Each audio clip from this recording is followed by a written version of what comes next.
I'm Joshua Adams, and this is the Industry Insights Podcast, where I am joined in the Rock Paper Simple studio by community leaders as we dive into industry topics and perspectives.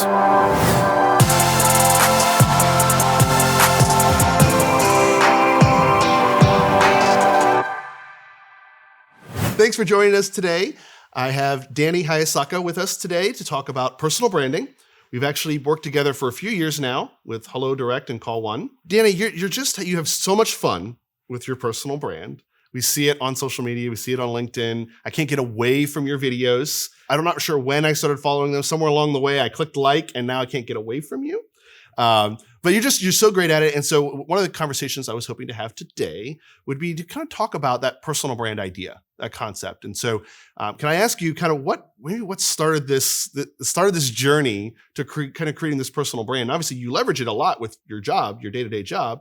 So tell me a little bit about that. Yeah. So the personal brand is something that I've been very aware of for a while, because it started happening when human beings started trusting more human beings versus trusting actual companies and corporations. And so they if you look at the social media and the influencer age that we're in now, they don't buy stuff because brand or company X says buy this. They buy it because their favorite person online says, hey, I've used this. It works. So try it. And so I started taking cues from that. And initially, when I started creating content and videos, it wasn't necessarily to create a brand. It was designed specifically to help customers. That's the whole sole purpose. Customers would ask us, where is a specific item in a box? And so I would show them. I would do a video to show them where it is in a box. They would ask, how do you turn this thing on? Or how do you use this feature or function? And it's easier to show them on a video than it is to try to tell them over the phone how to do something. And so I started creating videos. And during the pandemic is really when it kind of exploded, because everybody was sitting inside and they all wanted to understand what solutions and devices would help them in their home office. And so I started creating even more content to kind of share with customers. Okay, these are the types of solutions that would work best in this particular environment that we're all experiencing. And it blew up. I mean, from YouTube to LinkedIn and other social media platforms, but I primarily focus on YouTube and LinkedIn.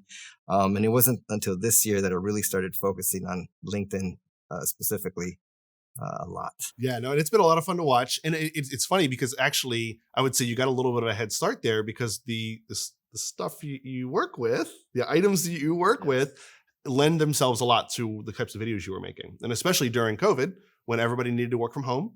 And so tell me a little bit about maybe those core product lines that maybe really got you started with those videos. What were the things you were talking about? Yeah, so the things that customers really want to know about is how these devices perform, i.e. headsets and webcams specifically during the pandemic, because everyone started using video conferencing where it wasn't used readily pre-pandemic. Everybody was doing it during the pandemic, and now post-pandemic, it's become a normal part of the business. You hop on a Teams call, a Zoom call, Google Meet calls, whatever video conferencing platform you're using, and you require a webcam and you need a headset. And environments have also changed. Pre-pandemic, people worked in offices and they're what I call controlled environments. IT can control the infrastructure, the network, the noise in the environment. When you're in a home office or wherever environment, there's no control. There's children running around. There's pets. There's significant others. There's loud televisions. There's just things going on outside of your control. And so I started creating content to show this is how this particular headset microphone would perform in these environments. And people just glued to them. And then they started watching the webcam videos. This is what it looks like in a completely dark environment. This is what it looks like with bright backlight behind you, because people work in multiple environments. And so I started creating content that people wanted to watch. Yeah, and it was a lot of fun. I distinctly remember one where you were visiting family somewhere on a ranch or something. Like you were in the middle of nowhere, and you're like, hey, I want to find out if this headset will work from way over there. And you pointed down the driveway or something. You were on the porch of this farmhouse looking place. We were out in the middle of nowhere, Ohio. Yeah. Oh yeah. And you connected it And then I can't remember if it cut or if you just like ran out there. I can't remember now. And you're like way out there. Like, all right, now I'm trying to see if I can hear it from you. It was really fun, Yeah. And I watched that video. Like, I wasn't planning on buying a micro or a headset. I just was not, but it really, I watched that thing all the way through. And I was like, okay, this is fun. This is a lot of fun. And I think that's kind of what you're doing with that. You're not just making these utility videos. You're having some fun with it. You're letting your personality come through, which I think is some of the magic that happens with personal brand. Right. And so bringing it back to the personal brand, and I just gave a little bit of my thoughts on it. But why do you think that worked for you? Right. Doing what you did with those videos and kind of playing with this personal brand feel around it. Why do you think it worked? Practice. No, just kidding. No, so what I think, what resonates with individuals, with people that watch the content that I'm creating, is that it's authentic. Yeah. I don't try to be something that I'm not. I'm the same person you're seeing right now as when I wake up in the morning, when I go to bed at night. And that's just one of the things that your beard's always that perfect. No, you get up in the morning and when you get it's always yes, like that. It is. All right, yes, just, it is.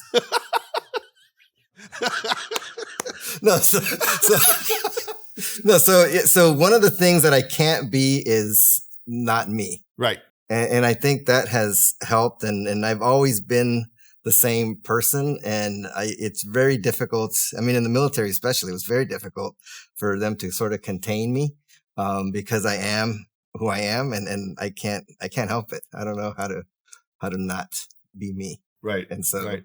I think that helps people. They don't like to see cardboard cutouts. They don't like to see canned responses. They want to see true, authentic beliefs in what they're doing. Yeah, it's something that resonates with people, I think, is that authenticity, but then having something that is yours, right? In that they can almost count on, right? You can almost count on a certain way that your videos will come across or a certain way that when people interact with you, there's an expectation that's built.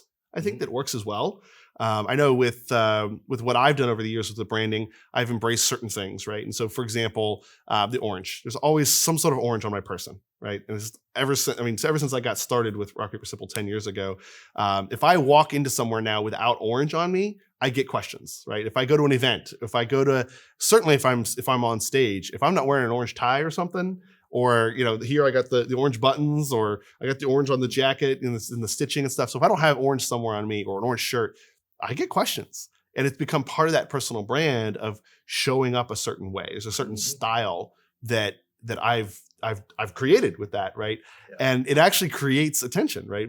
And I'm tying that to the brand of the business, this carrying that color through, carrying that style through. We've had people show up with orange items, right? Either for me or for the company, right? We had people show up one time. We bought these orange chairs. We don't know how they look in our office. We think you'd like them, and just drop them off.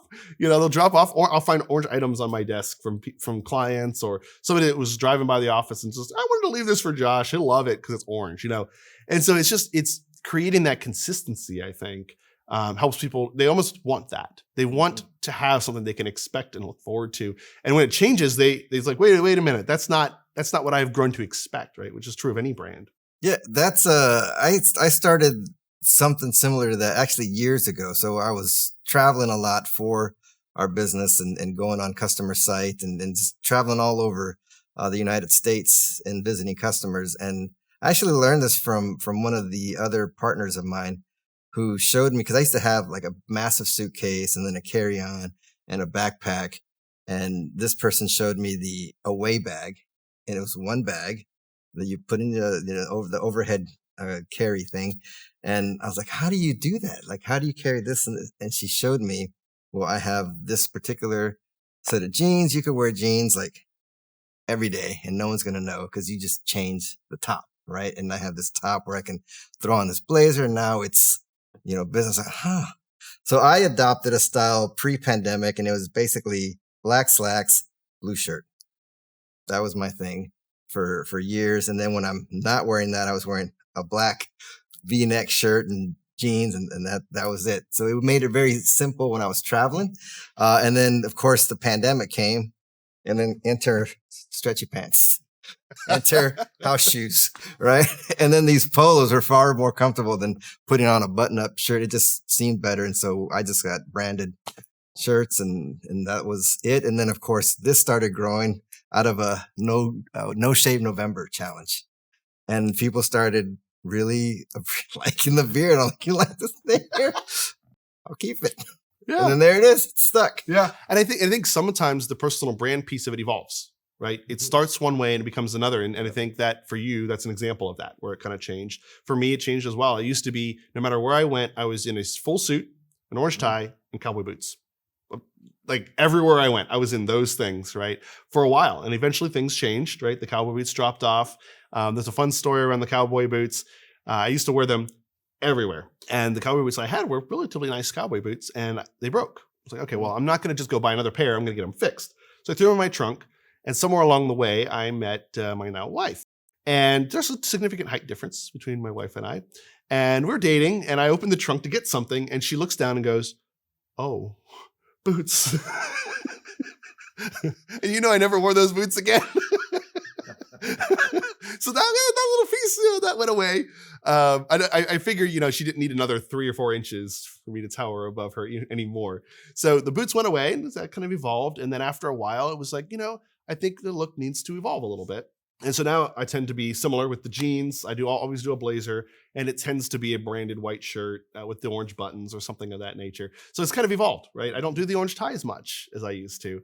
I'll do it for special occasions or maybe when I'm if I'm the MC of an event, but that look evolves. And I think allowing your personal brand to evolve is definitely part of it. Oh yeah, it's definitely a thing because people, when you come into an event or go somewhere, they expect you to look like you look in your videos. That's right. And how they see you online. And so that's just what I've done. And fortunately, it works out because it's very simple. Maintenance, very simple upkeep. So let me ask a question related to that. So how do you feel that obviously the personal brand piece helps the individual a lot, right? And I think there's some key takeaways there.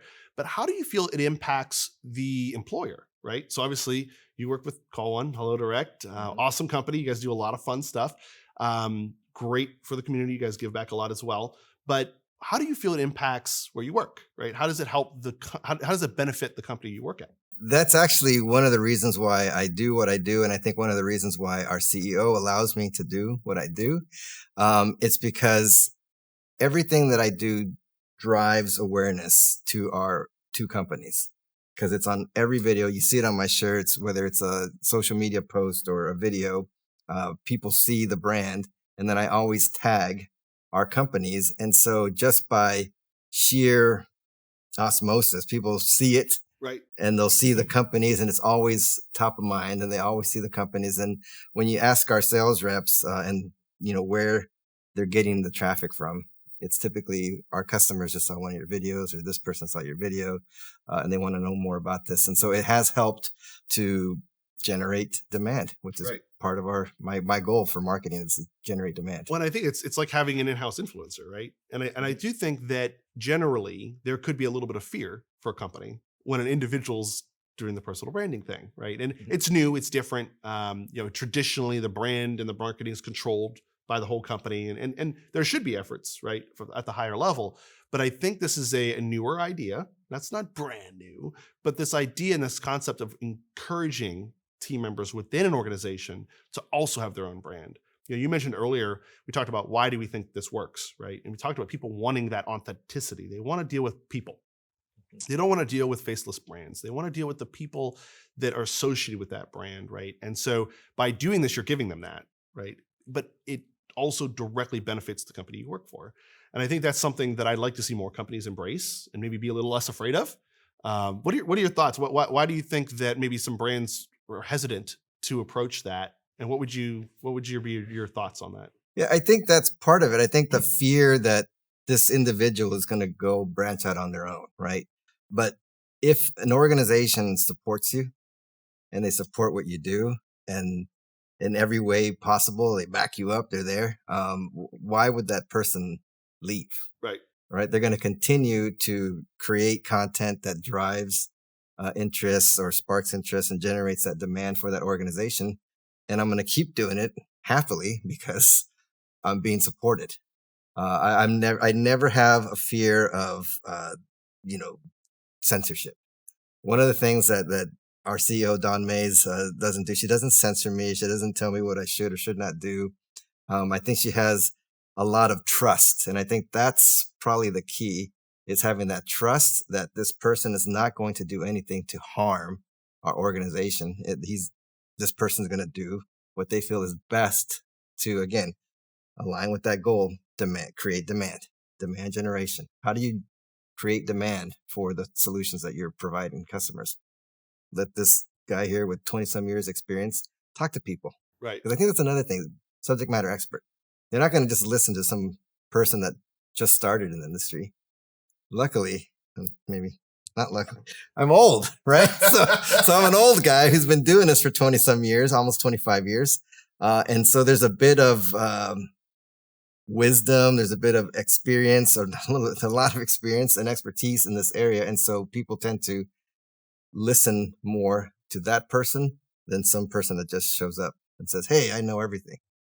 Building that credibility, building why should you listen to me is part of the personal brand. It's part of credibility. It's part of any brand. When you're talking about establishing a brand, why should I listen is one of the questions you want to answer. Right. Mm-hmm. So that makes sense. So tell us a little bit about how working for Call One and Hello Direct has given you the opportunity to have kind of a large line of brands and products to talk about and having that freedom. Tell me a little bit about that. Yeah. So that is actually one of the reasons why I think our show, our channel and our social media has exploded and people are watching it, is that we aren't tied to one particular brand. So we represent all the leading brands for unified communications, for contact centers, for basically all the headsets, business communications headsets, webcams, in-room video, audio solutions. And so I'm not tied to one brand or another. And the other thing is those brands, this is another thing that I love about what I do. Those brands don't pay me. So because they don't pay me, I'm not tied to, I don't have to say what they want me to say or how they want me to think. I can share my thoughts freely on the solution based on my own test. And I think that's another thing that customers really appreciate when they watch, is that I'm sharing. I'm not here to make this look pretty. I'm showing you exactly how this solution is going to perform in these environments and these conditions.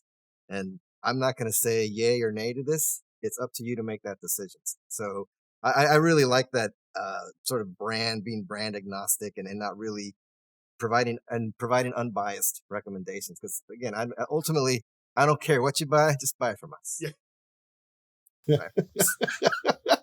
All right.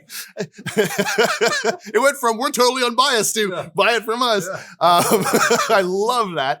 Yeah. But I do think there's really some magic there, right? Because a lot of times brands will try to do this influencer thing and they'll try to do it, but it still comes off as an advertisement, right? And people don't want to be advertised to anymore. They're tired of it. They're done with ads, right? That's why I have all these ad blockers and people they don't want ads anymore. So, and it's part of why they're looking for that authenticity, right? That tell me what you really think, not what you're being paid to think, right? Is what people want. That the consumer base wants to hear that. It's why social media is huge, because people want to hear what other people think, other people believe, not actually what they're just being paid to tell you, right? And so that approach is part of why your personal brand has worked so well, and why I think a lot of that social media marketing for Call One and Hello Direct has worked so well for you guys, is that attitude of I can watch this and believe what I'm hearing, right? How many times you go and Google, what's the best whatever, right? And the first X amount of responses, you start reading them and you're like, okay, they already decided before they wrote this article what the answer was going to be. They didn't do any real research, if you will, or they did just the minimum to make sure that their number one spot was linked with an affiliate link that they're getting paid for, And so I think that's what people are looking for. Where can I go? What article can I find that isn't paid off? And I think that's some of the magic that you've hit on there. Yeah. And one of the other things that I do is I use the solutions that we actually sell. So we eat our own dog food, right? So when I'm creating these videos, I'm not using you guys have fancy cameras here. Fancy, right? I don't use fancy cameras. I use the webcams that we sell. I use the headsets that we sell, the speaker phones that we sell. That's what I use to generate the audio and the video.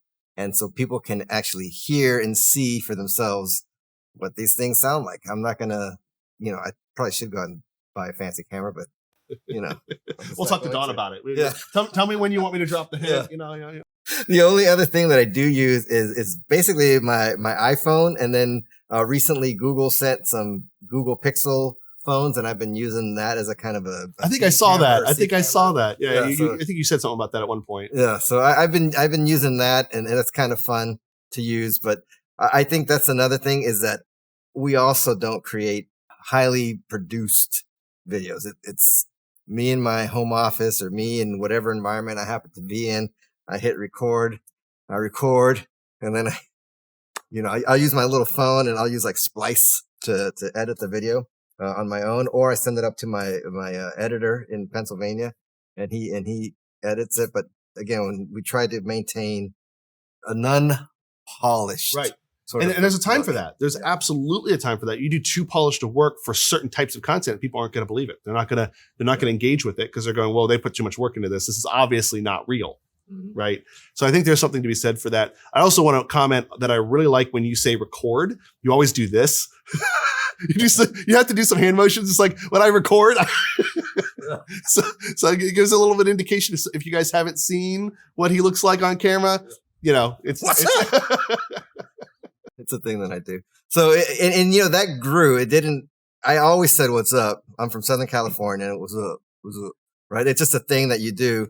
And I've always said it, but it just started evolving from what's up to what's up.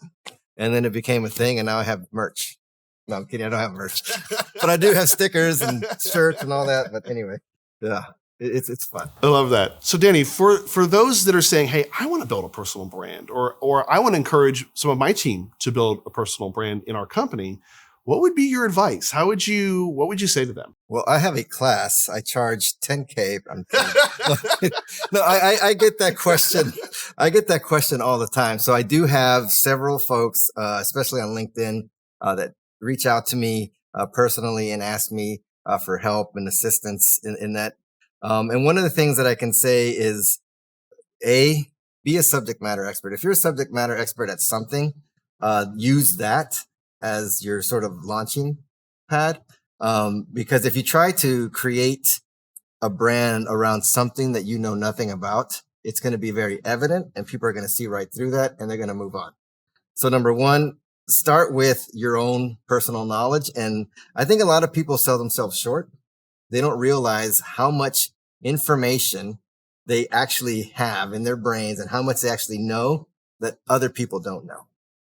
And I think that is really, really important for folks that are trying to. So number one, start with something that you're very, an expert on. And then number two, you need to just start, right? You need to start posting, creating the content and posting it. And no, it's not going to be pretty the first time. If you go back to some of my earlier YouTube videos or some of my earlier LinkedIn posts, they're not the best.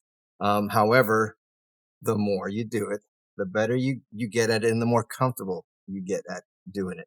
But really it starts with knowing what you're talking about and then actually creating the content, putting it out there. And I'm very deliberate, right? This year I said, this year is the year of LinkedIn. And so I think at the beginning of the year, I had 3,000 plus followers. And I said, I'm going to be very deliberate. I'm going to start posting videos every day. And I'm going to ask people to follow you. Hey, follow me on LinkedIn, right? So you ask people to do that and they will. You do it in your post, you do it in your video.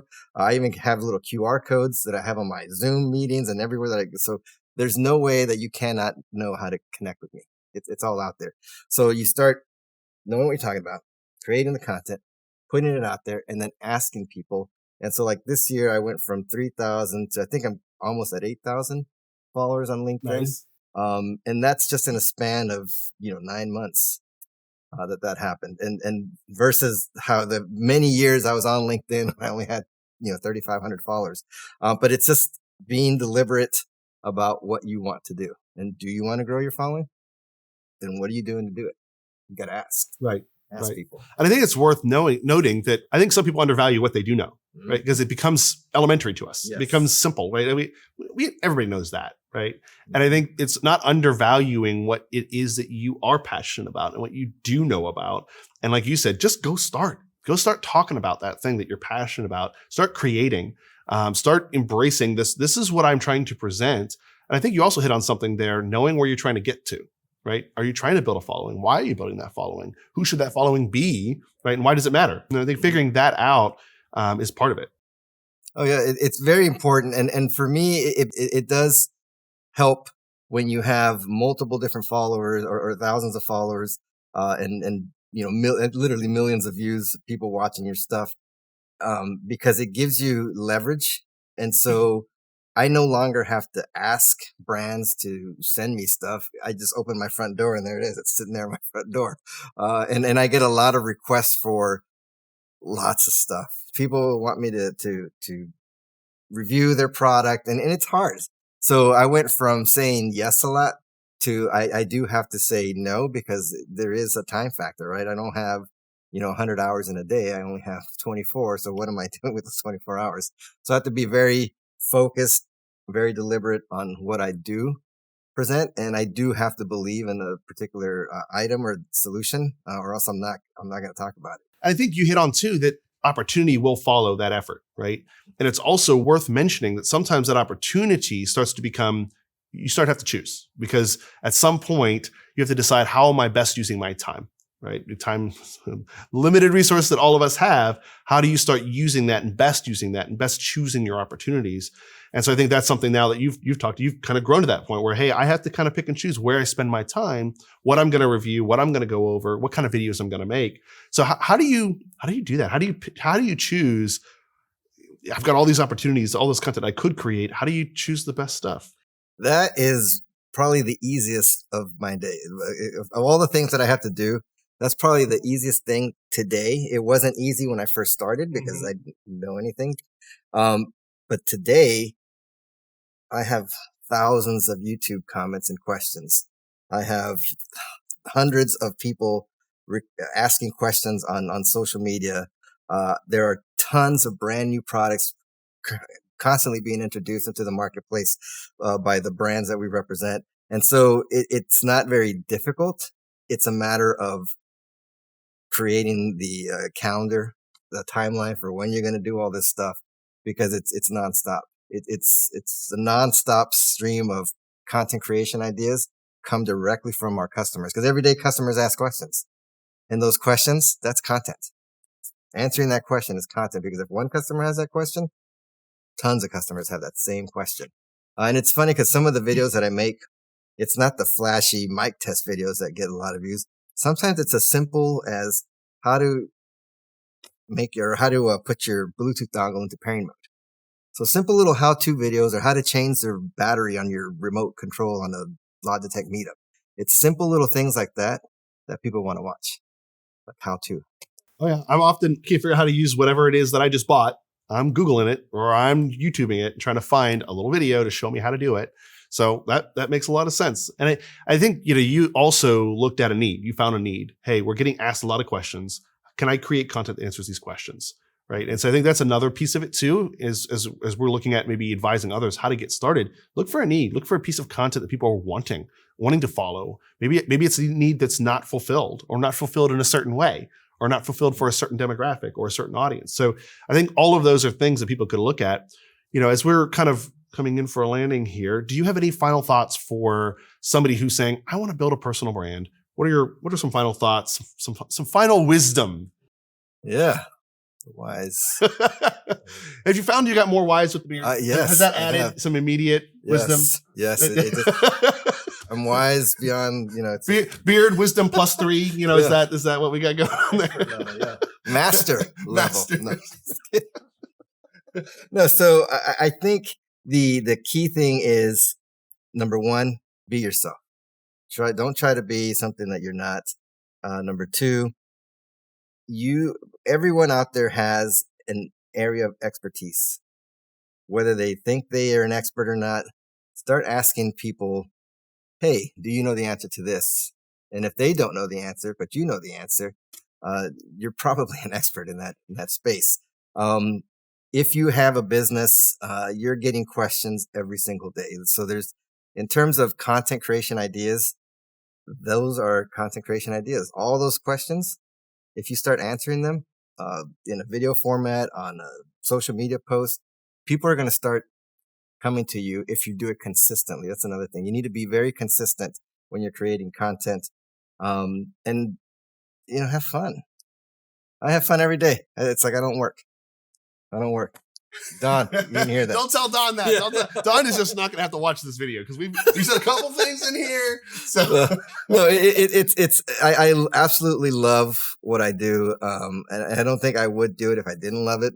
But I love it. I mean, it's technology. It's the latest and greatest. I get to see stuff that people don't see. I'm sure that, if people in their particular industry have awareness of things that are happening that others don't, you can start doing it that way. No, I love it. Well, thank you for sharing your time with us today.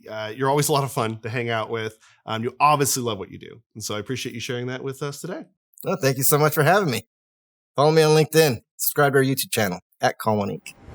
Thank you for joining me on this episode of Industry Insights. If you enjoyed it, be sure to subscribe, comment, or even drop us a line over at rockpapersimple.com.